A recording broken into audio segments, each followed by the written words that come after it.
Hey everybody, it's Read Comics 81 back with another comic book haul video.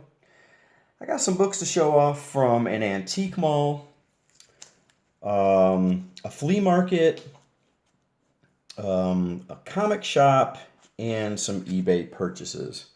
But before I get into the haul, I just want to talk a little bit about this. This is The Complete Mouse by Art Spiegelman. As most of you probably already know by now, this book was recently banned by, I think it was a Tennessee middle school for nudity and violence and language and things like that. And I originally owned the soft cover set, which is two books, but I had gotten them from thrift stores, so they were in really bad condition. So a couple years ago, I donated them to the thrift stores and bought this new hardcover edition. So I was really surprised at how much this thing goes for. I think I paid, what does it say? Yeah, $35 for this brand new, and this is like a $200 book right now, in high grade. So really glad to still have this in the collection. And if you're looking for some good reading, some good historical reading, this book is excellent. I highly recommend it. I don't care what the Tennessee School Board says. Okay, let's get on to the haul. I want to start off with this high-grade copy of Savage Sword of Conan number 47 with this awesome Earl Norham cover. This is from December of 1979. I got this at the antique mall. I want to say I paid either $5 or $5.50 for this, but man, what a killer cover. You got Conan standing on top of this pile of bodies. You've got this lovely wench clinging to his leg. You got this really hideous looking skull in the background. I don't think it gets any better than this. This is just a classic cover right here. So really glad to add this to my Savage Sword collection. Okay, moving on. Went to a flea market. One of the vendors, there's a couple vendors that have comics, and one has some Milestone books every now and then, and this time he had a few Milestone books for $1 a piece. So I picked up Shadow Cabinet number 1, Shadow Cabinet number 4. These are all probably VF Plus condition. Probably VF Plus. Shadow Cabinet number 5. And Shadow Cabinet number 7. He also had some Cobalt, so I picked up number 5. And these Milestone books are really tough to find in my area. I don't know about where you guys live, but around the mid-Michigan area, these are really tough to find. I'm not sure why. I'm not sure what the print run was on these, but they're tough. Cobalt number 6. Move this back a little bit. Cobalt number 9. And one Icon issue. He had Icon number 17. No Static. Static books are super tough to come by around here. I think people bought them all up the moment that Static movie was announced.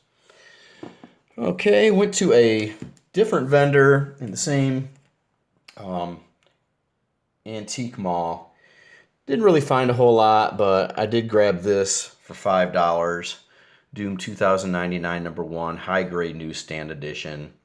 Figured why not? I mean, if he would have had some better stuff, I might not have grabbed this, but this was like the only thing that I found that I was remotely interested in, and I didn't want to leave empty-handed, and I wanted to support him, so I just went ahead and paid $5 for this. Happy to have it. Okay, moving along to a collectibles store here in town. Went through the 50-cent bins and found this Night Watch number 2. No big deal here, just a first appearance. This character right here, Flashpoint. Read the story, it wasn't too bad, so not bad for 50 cents. Picked this up for $2. G.I. Joe number 146. Just a cool cover, black cover, high grade newsstand copy, and one of the later issues in the series, so I figured it was worth $2. Also grabbed this for $2, high grade copy of American Flag number 1, first appearance of Reuben Flagg. I think his name is Reuben Flagg. Yeah, Reuben Flagg.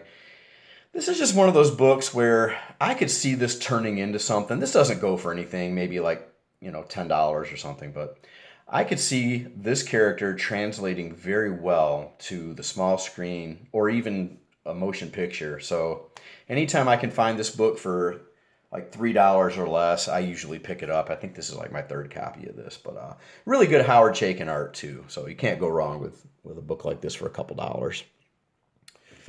Okay. I talked about this book a little bit in my Spidey Super Stories video that I made a couple weeks ago. This is Spidey Super Stories number 46. Really tough book to find without a miswrap. This one is wrapped perfectly, and it's got a little bit of overspray right here. Let me bring it closer so you guys can see that right there. That doesn't really bother me a whole lot because the rest of the book looks great. So I want to say I paid $7 for this, and that was at the Antique Mall. And with this, I might be done upgrading my books in this series. Now I just need the one of the Whitman variants, and I'll have all the books I need for this series, and I can stop looking finally. But glad to have that. This one's kind of fun.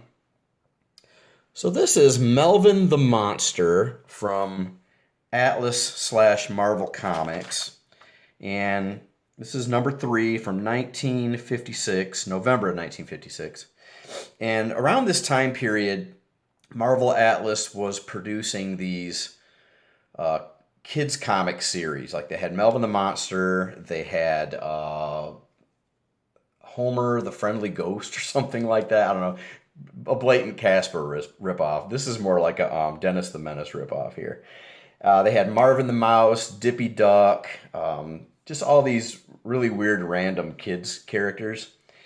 And found this on eBay. This is a high-grade copy. Not high-grade copy, but it's in decent shape, which these books are really hard to find in decent shape. And I want to say I paid like $15 for this shipped or something. Wasn't a whole lot, but I thought this was a really cool addition to my Marvel Atlas collection.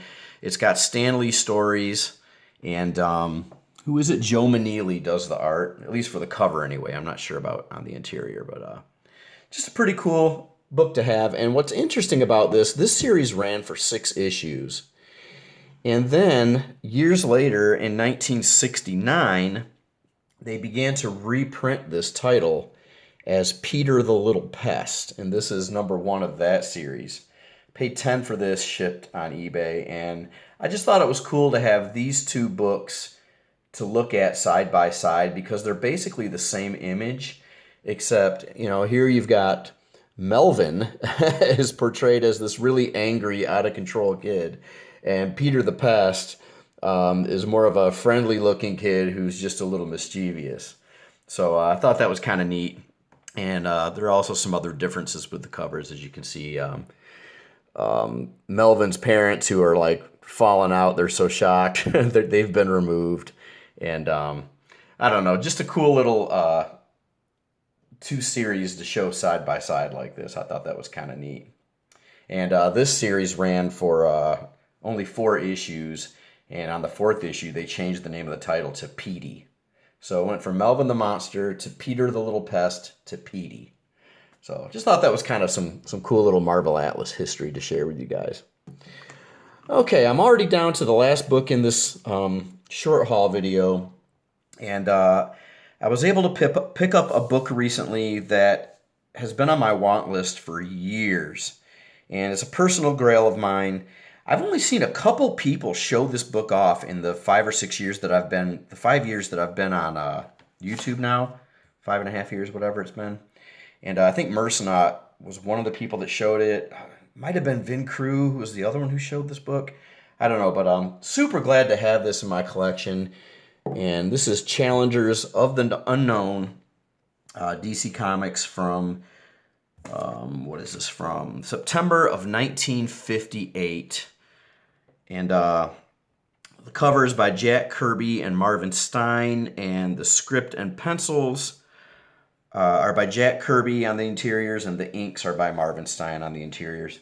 And this is a really significant book. It contains 2 stories. The The first story is called The Secret of the Sorcerer's Mirror, and that's just a normal Challenger story. But the second story, The Menace of the Invincible Challenger, is where an alien chemical gives Rocky superpowers and it drives him crazy, and the rest of the team fights him. And a lot of people consider this story to be the precursor to the Fantastic Four. So you've got Rocky going up into outer space.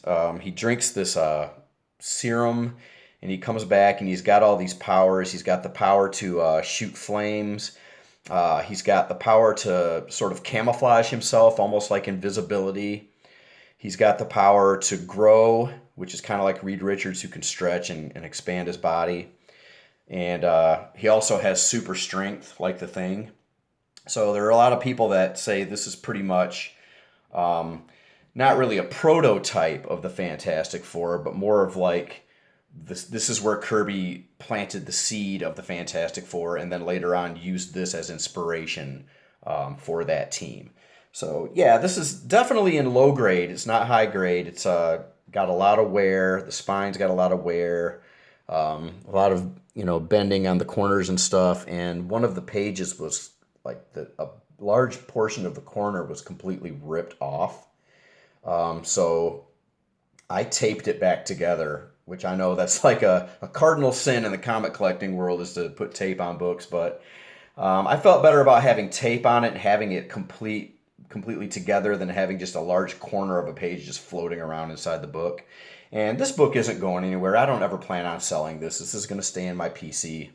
So I didn't have any problem with putting tape on it. I'm just glad to own this book. And I've had it for a couple of weeks now, and I've got it up on my wall in my comic room, which I'm going to make a video tour of my comic book room soon. But I've got it up on my wall in my comic room, and I take it down at least 3 times a day and just hold it and look at it. I love this book so much. So glad to have it. I paid $120 after taxes and shipping. I won it on auction for $107, and the total came to $120. But yeah, super happy to get this. And I'm at a point in my collecting career where I think I'm going to stop purchasing newer books and run fillers and things like that, at least not as much. I'm going to focus more on getting these Silver Age keys while they're still affordable.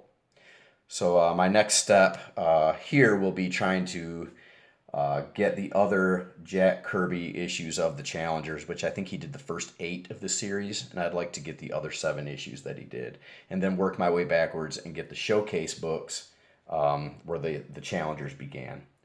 So anyway, I think I've rambled on long enough. If you made it this far, thanks for watching. Happy hunting out there, everybody, and I'll see y'all next time. Bye.